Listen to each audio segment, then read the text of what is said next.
मेरे प्रिय देशवासियों, आज बेटरमेंट ऑफ भारत की तरफ से हमने जो जानवरों की 3 मांगों पर खाने, रहने और इलाज की सुविधा के ऊपर जो फर्स्ट पार्ट बनाया था, अब उसका पार्ट 2 लेकर आए हैं।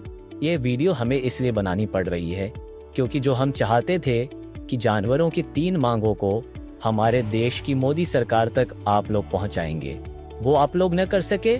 लेकिन मैं कृष उन जानवरों की 3 मांगों से भावनात्मक रूप से इस कदर जुड़ गया कि मुझे सपनों में वही तीनों जानवर, गाय, कुत्ता और बंदर आने लगे जो पहली वीडियो बनाने से पहले असलियत में मिले थे, और सपनों में मुझसे कहने लगे कि जो तुमने हमारी 3 मांगों को मोदी जी तक पहुंचाने के लिए YouTube पर वीडियो बनाई थी, उसका क्या हुआ? क्योंकि अभी तक हमें हमारे 3 अधिकार जो हमने मोदी सरकार से मांगे थे वो हमें नहीं मिले। तब मैंने उनसे कहा कि मैंने तो पूरी कोशिश की थी, पर क्या करूं, इस देश के नागरिकों की भावनाएं लगभग खत्म सी हो चुकी है। लोग तुम्हारा दर्द नहीं समझना चाहते। उनके पास फालतू वीडियो देखने का तो बहुत समय है, पर अच्छी वीडियोस देखने का बिल्कुल भी समय नहीं है।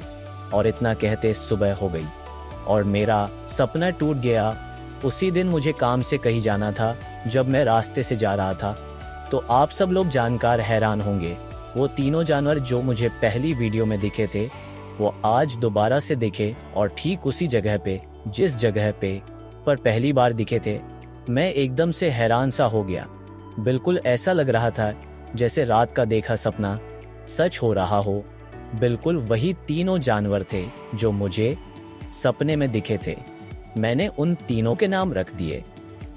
कुत्ते का नाम शेरू, गाय का नाम साध्वी और बंदर का नाम बजरंगी। उन तीनों ने मुझे देखते ही पहचान लिया क्योंकि हम पहले भी मिल चुके थे पहली वीडियो की कहानी में, और वो तीनों एकदम से मेरी तरफ दौड़े चले आए।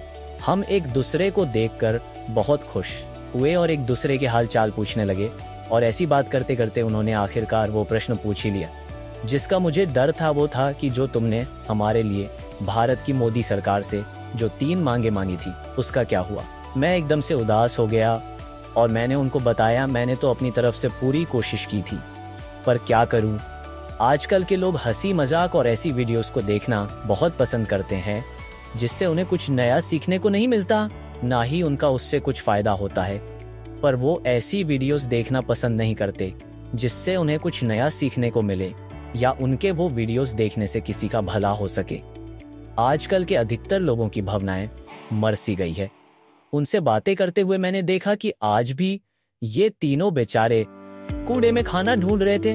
वो तीनों कहने लगे कि हमें तो लगता था कि हमारी मांगों को सनातनी लोग तो कम से कम मोदी जी तक पहुंचाएंगे, क्योंकि गाय मुझसे कहने लगी कि सनातनी मुझे अपनी माँ और बंदर को हनुमान जी का रूप मानते हैं, लेकिन तुम्हारे कहे अनुसार सनातनी लोगों की हमारे लिए कही गई कथनी और करनी में बहुत अंतर महसूस हुआ, और तुम्हारे ऊपर भी काफी विश्वास था क्योंकि तुम पहले ऐसे इंसान थे जिन्होंने हमारी जरूरतों को समझा और हमें हमारी 3 मांगों को भारत सरकार के द्वारा दिलाने का वादा किया। अब वो तीनों मुझे अपनी जिंदगी की और अधिक कठिनाइयों के बारे में बताने लगे। पहले तो सिर्फ यही दिक्कत थी कि उनके पास खाने के लिए खाना नहीं था, पर अब तो ये भी एक और बहुत बड़ी दिक्कत थी कि उनके पास पहनने के लिए कुछ नहीं था। तीनों ठड़ के मारे ठिठुर रहे थे क्योंकि अब जब मैं उनसे मिला था तो जनवरी का महीना चल रहा था। पहली बार जब मैं इनसे मिला था तो अगस्त का महीना चल रहा था। उस समय तो गर्मी का मौसम होता है, पर अब एक और परेशानी उनके जीवन में आ गई थी। उनको ऐसे ठंड से ठिठुरता देख मुझे काफी दुख हुआ और मैं सोचने लगा कि इन बेचारों ने ऐसे कौन से पाप किए थे जो भगवान ने इन्हें ऐसी जिंदगी दी है। वह तीनों अपनी और भी परेशानियां मुझे बताने लगे। साध्वी कहने लगी कि कूड़े से खाना खाने की वजह से मेरी कितनी बहनें कूड़े के साथ पन्नी भी खा लेती है जिससे वो मर जाती है। हमारे मालिक हमें लवारिस छोड़ देते हैं जब हम दूध देना बंद कर देते हैं, जिस वजह से हमें मजबूरी में कूड़े में से बासी खाना ढूंढकर अपना पेट भरना पड़ता है। और हमें तो अपनी जान की भी चिंता रहती है कि कुछ राक्षस प्रवृत्ति के लोग हमें मारकर खा लेने के लिए ऐसे व्याकुल रहते हैं जैसे ईश्वर ने हमारे अलावा खाने के लिए उन राक्षसों के लिए इस पृथ्वी पर कुछ और बना ही ना हो। उन मूर्खों को ये भी नहीं पता कि स्वाद मांस में नहीं बल्कि मसालों में होता है। अगर हम में स्वाद होता हो तो बिना मसाले डाले हमें खा के दिखाएं। अगर सभी सनातनी मुझे सच्चे मन से अपनी माँ मानते हैं तो मैं सभी सनातनियों को एक सुझाव दे सकती हूँ कि हर घर से एक रोटी भी मेरे लिए और मेरे साथियों के लिए अपने आसपास के मंदिरों में पहुँचा दे, तो उन रोटियों को सनातनी संगठनों और सरकार के द्वारा हमारी गौशालाओं में पहुँचा दिया जाए। तो मुझे नहीं लगता कि ऐसा सुचारू रूप से होने के बाद हमें फिर कभी भूख का एहसास हो और हमें फिर कूड़े से खाना ढूंढने के लिए मजबूर होना पड़े। और शेरू कहने लगा, जब लोग कहते हैं कि दोस्त बनाए जाते हैं खरीदे नहीं जाते, तो लोग ब्रीड के डॉगी क्यों खरीदते हैं? हमें क्यों नहीं अपना लेते? हमारे अंदर क्या कमी है? अगर हमारी भी अच्छे से केयर की जाए तो हम भी ब्रीड के डॉगी जैसे लगेंगे। लोग हमें इसलिए नहीं अडॉप्ट करते क्योंकि हम फ्री में मिलते हैं और फ्री की चीज़ों की कोई कदर नहीं होती। अगर लोग ब्रीड के डॉगी न खरीद कर हमें पाल ले तो हम सारे स्ट्रीट डॉगर्स को एक परिवार मिल जाएगा जिसके साथ हम अपनी पूरी जिंदगी अच्छे से बिता पाएंगे।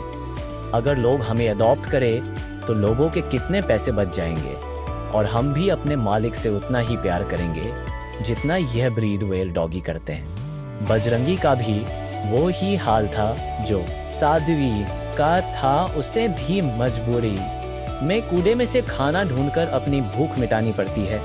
इन तीनों की परेशानी को सुनकर मैंने उनसे और अपने आप से वादा किया कि अब मैं इस विषय पर एक सेकंड पार्ट बनाऊंगा, जिससे जो कमी पहली वीडियो में लोगों तक पहुंचाने में रह गई थी वो इसमें ना रहे, क्योंकि इस वीडियो में आप सबकी परेशानियों के बारे में लोगों को और ज्यादा विस्तार से बताने की कोशिश करूंगा।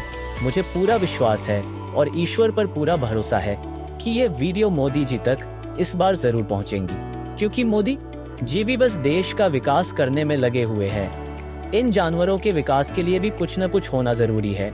जैसे हम सभी नागरिकों को देश में मूलभूत अधिकार मिले हुए हैं, उसी तरह से आप सबको भी मूलभूत अधिकार सरकार के द्वारा दिए जाने चाहिए। और तुम तीनों को तुम्हारे 3 जरूरी अधिकार जरूर मिलेंगे। उनको विश्वास दिलाकर और उनकी दर्द भरी आंखों को देखकर, जिनका सामना करने में मुझे बड़ी परेशानी हो रही थी, वापस चला आया। और अधिक से अधिक लोग इस वीडियो को देखकर इसको ज्यादा से ज्यादा शेयर करेंगे, इस कामना के साथ, ताकि यह वीडियो भारत के हर एक नागरिक के द्वारा देखी जाए और वो सब भी इन तीनों की परेशानियों को समझ सके। आप लोगों को इस वीडियो के माध्यम से बस इतना ही कहना था और इस वीडियो का पहला पार्ट देखकर इनकी परेशानियों को भली भांति अच्छी तरह से समझ सके। पहले पार्ट को देखने के लिए उस वीडियो का लिंक डिस्क्रिप्शन में दिया जा रहा है।